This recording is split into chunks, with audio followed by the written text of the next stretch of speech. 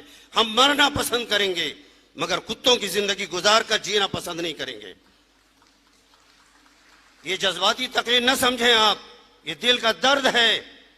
لوگ مار دیے گئے، کاٹ دیے گئے، برباد کر دیے گئے، ہمارے احباب آنسو پوچھ لیں گے، تسلی دے دیں گے، پرسا کر لیں گے۔ باز آبادکاری کون کرے گا؟ قسطوں میں مارے جائیں گے۔ 2024 کی کوئی تعداد محدود نہیں کہ 2024 تک ہی ظلم ہوگا، ہوتا آ رہا ہے، ہوتا رہے گا۔ وہی چراغ جلاؤ تو روشنی ہوگی۔ قرآن نے آپ کو ڈیفنس کے لیے جو تعلیم دی تھی، وَأَعِدُّوا لَهُم مَّا اسْتَطَعْتُم مِّن قُوَّةٍ، ظالموں سے نمٹنے کے لیے، دشمن اسلام سے نمٹنے کے لیے، اپنے عقیدے، اپنے ایمان، اپنی جان مال، عزت و آبرو کی حفاظت کے لیے جو تدبیریں کر سکتے ہو کرو۔ کیوں؟ ترہبون بہ عدو اللہ وعدوکم، جو ظالم بدماش دندنا رہے ہیں ان کے دلوں میں خوف پیدا کر دو، وہ دوبارہ ظلم کے لیے آمادہ نہ ہو۔ اگر ظلم کرے تو پنجہ مروڑ نہیں، صفحہ ہستی سے مٹا دو۔ تمہیں معلوم نہیں ترہبون بھی عدو اللہ و عدوکم، اللہ کے دشمنوں سے مقابلہ کرو، تم اپنے دشمنوں سے مقابلہ کرو۔ اور آگے کیا کہا قرآن نے؟ وآخرین من دونہم لا تعلمہم اللہ یعلمہم، ان کے بعد بھی، مکہ مدینے کے بعد بھی اور حالات کے بعد بھی ایسے دشمن آئیں گے جو تم کو صفحہ ہستی سے مٹانے کی کوشش کریں گے، دھرم گرو آئیں گے تمہارا سنگھار کرنے کی، نرسنگھار کرنے کی، صفحہ ہستی سے مٹانے کی کوشش کریں گے۔ لیکن ان حالات میں تمہاری اپنی ذمہ داری ہے کہ جہاں امن و شانتی کی اپیلیں کر رہے ہو وہاں پر تم کو اپنی زندگی کی حفاظت کے لیے جان، مال، عزت و آبرو، ماں، بہنوں، بیٹیوں کی آبرو کی حفاظت کے لیے تم کو اپنا پنجہ مضبوط کرنا پڑے گا۔ یہ کھلے الفاظ میں کہہ رہا ہوں، نہ کوئی جذباتی تقریر ہے، قرآن کا پیغام ہے۔ بہت سارے دشمن ایسے اور آتے رہیں گے جن کو تم نہیں جانتے، تمہارا خدا جانتا ہے۔ تمہاری ذمہ داری ہے کہ تم گاجر مولی بن کے زندگی گزارو گے، برباد کر دیے جاؤ گے۔ بس یہ 4 مصرے سنا کر اپنی بات ختم کرتا ہوں، جا کر سوچئے گا۔ ہو سکتا ہے کہ آپ کا مزاج تال میں نہ کھائے ہمارے مزاج سے، مگر حالات یہی ہیں، سنتے ہوئے کٹتے پٹتے مرتے برداشت کی حد ہو گئی ہے، انصاف نہیں ملتا۔